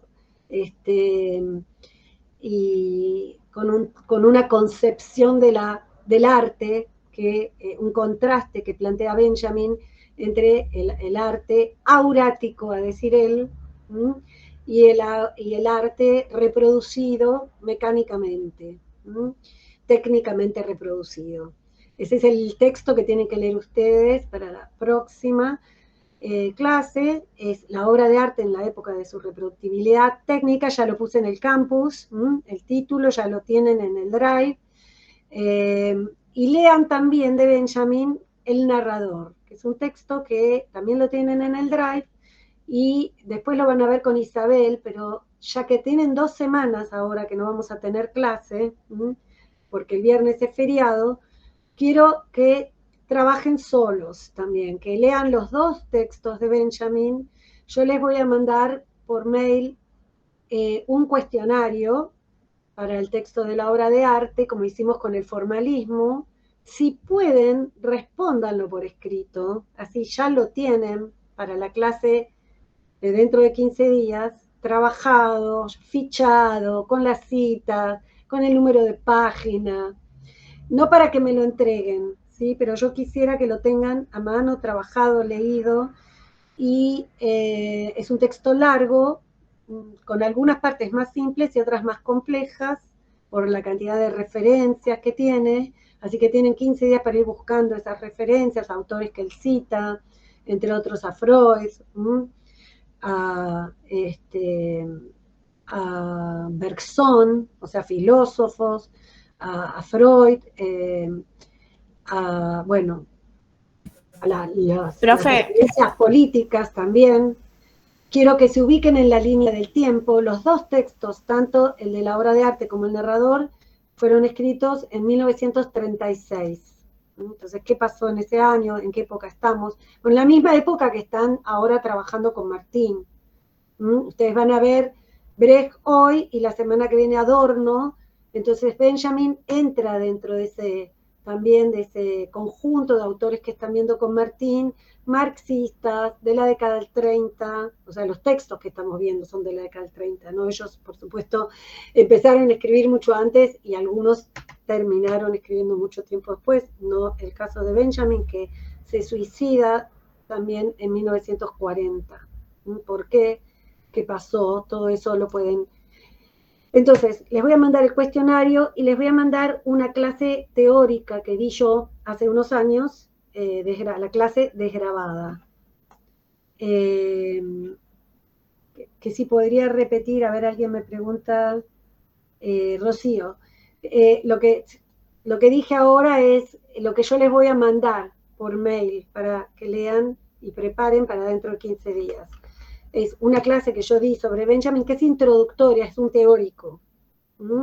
Ustedes después van a tener un teórico con Isabel, pero va a ser más tarde, entonces creo que después de las clases de Martín va a venir. Entonces ya van a estar preparados con Benjamin para cuando tengan la clase con Isabel, van a poder también participar. Con ella van a ver otros textos, ¿sí? Entonces, también es una forma de prepararse para esa clase. Y el cuestionario. ¿Qué más? ¿Alguien quería decir algo? Esperen que... no. Tenemos un ratito más todavía, así que podemos seguir.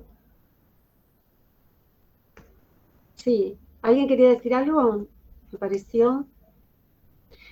¿Alguien quiere comentar su trabajo o lo que yo les dije? Como esto que sirvió lo de Leandro, ¿no? Porque nos hizo revisar lo de realismo.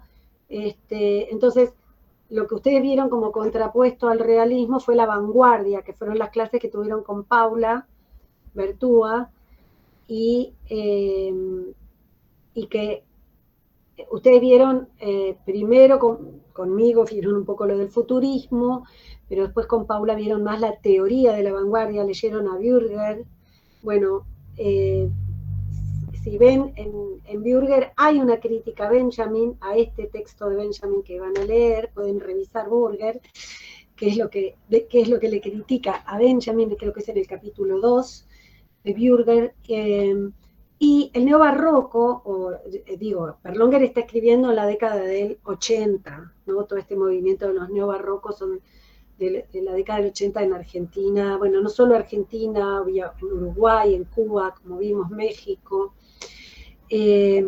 Tamara Kamenstein pertenece también a ese grupo, era como la mujer dentro de esta otra cofradía de varones, aunque eran varios de ellos homosexuales, entonces ahí también el tema del género y de las identidades es algo que ya Berlonger ha leído a Foucault y a Deleuze, que son autores que ustedes van a leer más tarde cuando veamos postestructuralismo.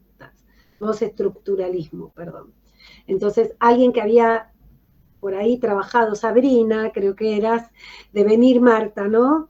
Y otros poemas de Berlonger que ya ella, Sabrina, supo que venían de la mano de una lectura de Berlonger sobre Deleuze. O no sé si sabías ese dato o te lo di yo, pero sí, ya el término devenir, que está en un título de Berlonger, que es Devenir Marta, es un título inspirado por la lectura de Deleuze, Gilles Deleuze.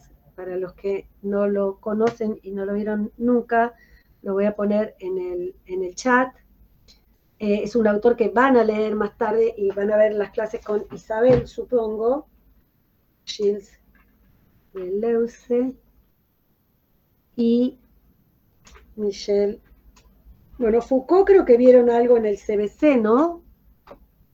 ¿Vieron algo de Foucault en el CBC? Sí, Vigilar y Castigar. Vigilar y Castigar, claro. Por lo menos conocen al autor. Nosotros damos otros textos.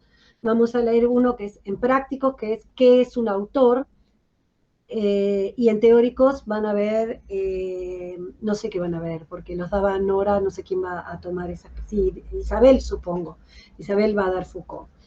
Pero entonces, para Berlonger, que además era sociólogo y hizo una maestría en antropología social en Brasil. Son autores teóricos que él leyó y trabajó. Por supuesto, la historia de la sexualidad de Foucault fue muy importante para Perlonger.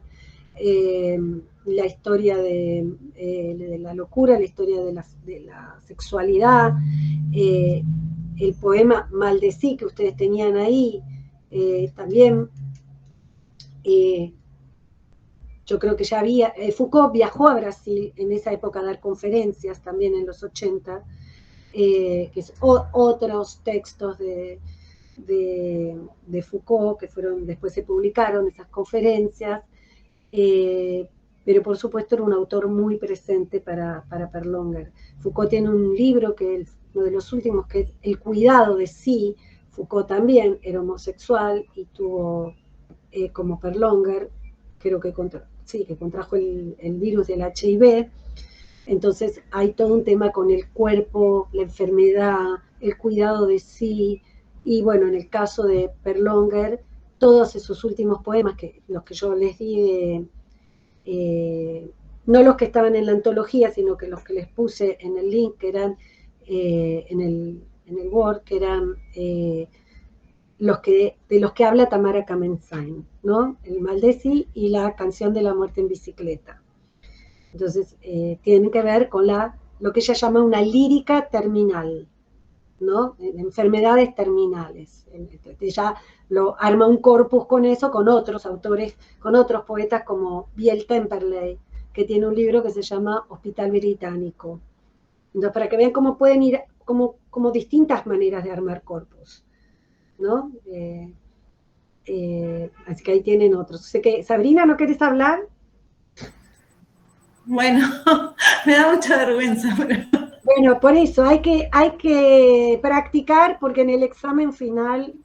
Sí, este es el final, no porque uno estudia para ir, pero es verdad que hay que hablar porque cuesta mucho. Como cuando uno lee, y es como se empacha, y después es para mí, es muy difícil la escritura académica porque hay que acotarse, y por ahí uno está, no sé, a mí me pasa, estoy 6 horas frente a un párrafo y no puedo salir, y es como, a veces lo hago, el trabajo lo empecé a hacer intuitivamente, agarré Devenir Marta, por Devenir de Deleuze, y porque veía que en la poesía estaba la palabra enyedramiento, y como que tenía que se enfocaba, y había movimientos, y dancing.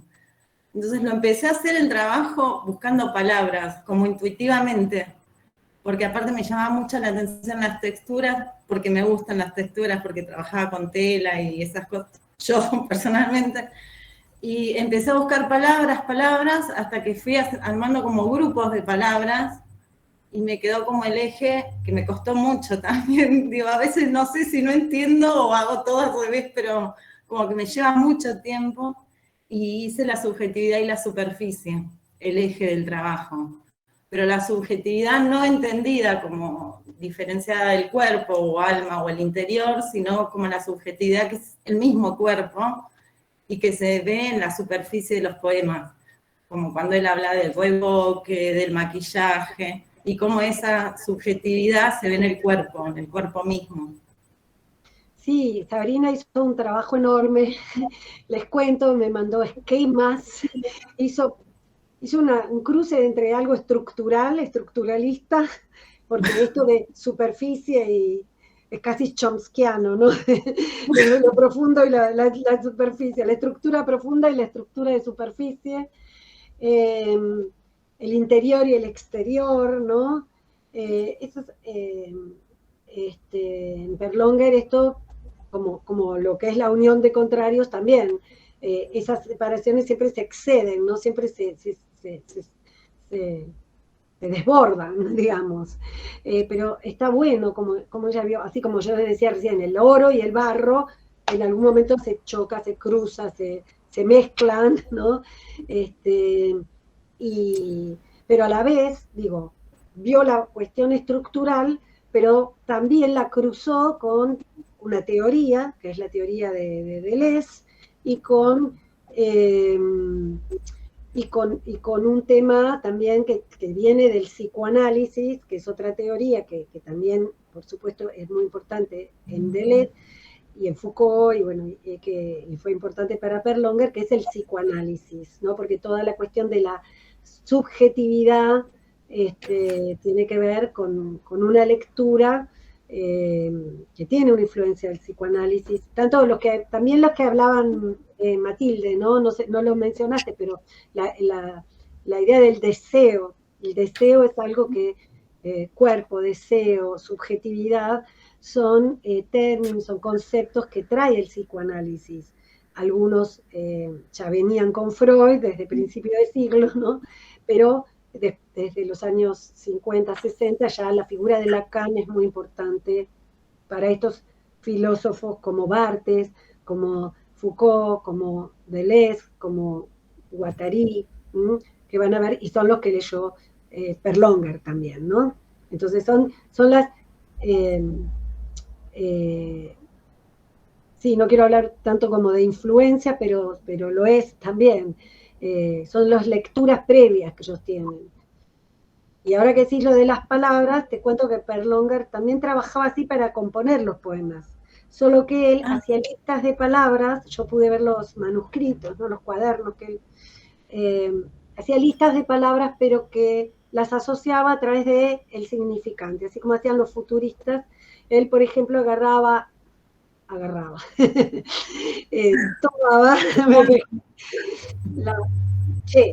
entonces decía, tienes un libro que es el chorreo de las iluminaciones, ¿no? Entonces la palabra chorreo, chorrear, y empezaba a asociar, por un lado, la imagen de lo que es el chorreo y todas las resonancias que pueden tener de eso, con pero también juegos con la letra che, con el significante, ¿no?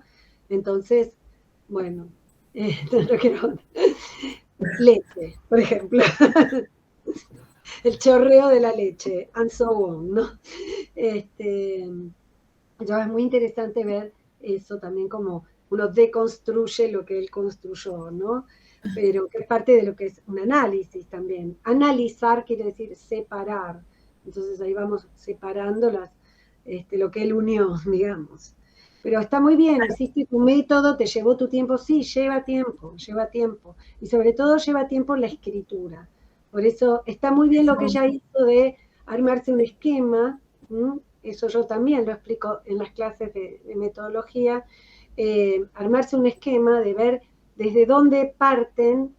Está bien partir de la intuición también, la intuición es muy importante, pero después hay que ir buscando con qué justificar eso, ¿no? Entonces... Claro, decía intuición porque me llamaban tanto la atención las palabras como la textura. Entonces dije, bueno, ¿por dónde arranco? Porque no hay manera, o sea, uno se encuentra con el poema, con todo lo que leyó y no sabe bien por dónde ir. Me encantaría que termináramos la clase leyendo uno de esos poemas, Marta. Por ahí el de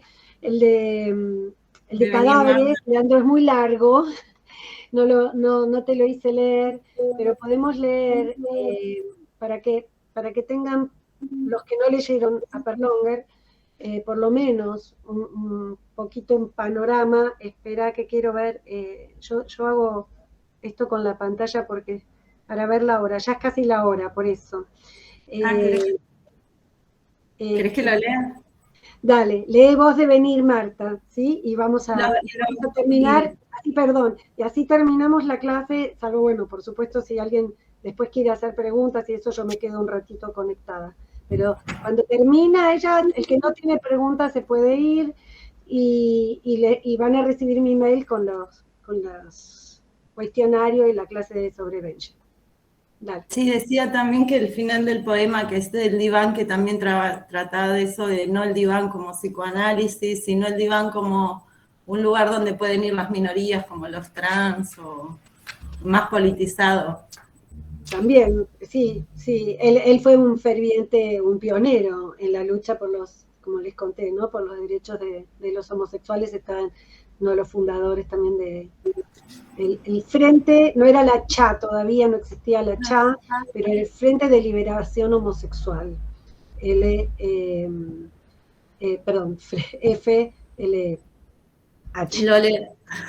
Bueno, lo leo. Dale. De venir Marta. Alacios oropeles enyedrada la toga que flaneando las ligas, las ámpulas, para que flote en el deambulo la ceniza, impregnando de lanas la atmósfera cerrada y fría del boudoir. A través de los años, esa lívida mujeridad enroscándose, visca, en laberintos de maquillajes, el velador de los aduares se incendiaba al volcarse la arena vacilar. En un trazo que sutil cubriese las hendiduras del reboque y más abajo, lilas, revuelo de la mampostería por la presión ceñida y fina que al ajustar los valles microscópicos del tul sofocase las riendas del calambre, irguiendo levemente el pescuezo que tomando mujer se echa al diván. Gracias. No, a No. ustedes. Bueno, gente, quiero pedirles a algunos de ustedes si tienen la cámara, si pueden prender la cámara un minuto para que los termine de ubicar. Hay gente que no termino de ubicar. Emilia Ruiz, la de San Cloa. Emilia, ¿estás ahí? A ver, porque te da la contra. Ahí está. Bueno, Emilia, ¿quién más? Florencia Juárez. Luciana, ¿estás? Geraldine, ¿estás? Florencia, no estás. Melina, Prado. No, están las cosas y no están. María Sol, ¿estás ahí? Melina, ¿estás? Acá estoy. Sí, hola. No, porque son los que están con las cámaras apagadas toda la clase, entonces algunos van y vienen y otros están todo el tiempo con las cámaras apagadas. María Sol, ¿estás? No. Camila, ¿estás? Florencia, ¿estás? Uriel. Y Uriel, ahí estás. ¿Cómo va, Uriel? ¿Bien? Todo bien. Bueno. Y Luciana, Lucía. Lu no está. Bueno, creo que los demás. Cecilia, creo que apareciste en algún momento. ¿Estás ahí, Cecilia? Lu, no se escucha. Al ¿No principio, podés profe. prender tu cámara? Cecilia, estás ahí, pero no podés prender la cámara. Me agarró justo cuando me puse a lavar los platos.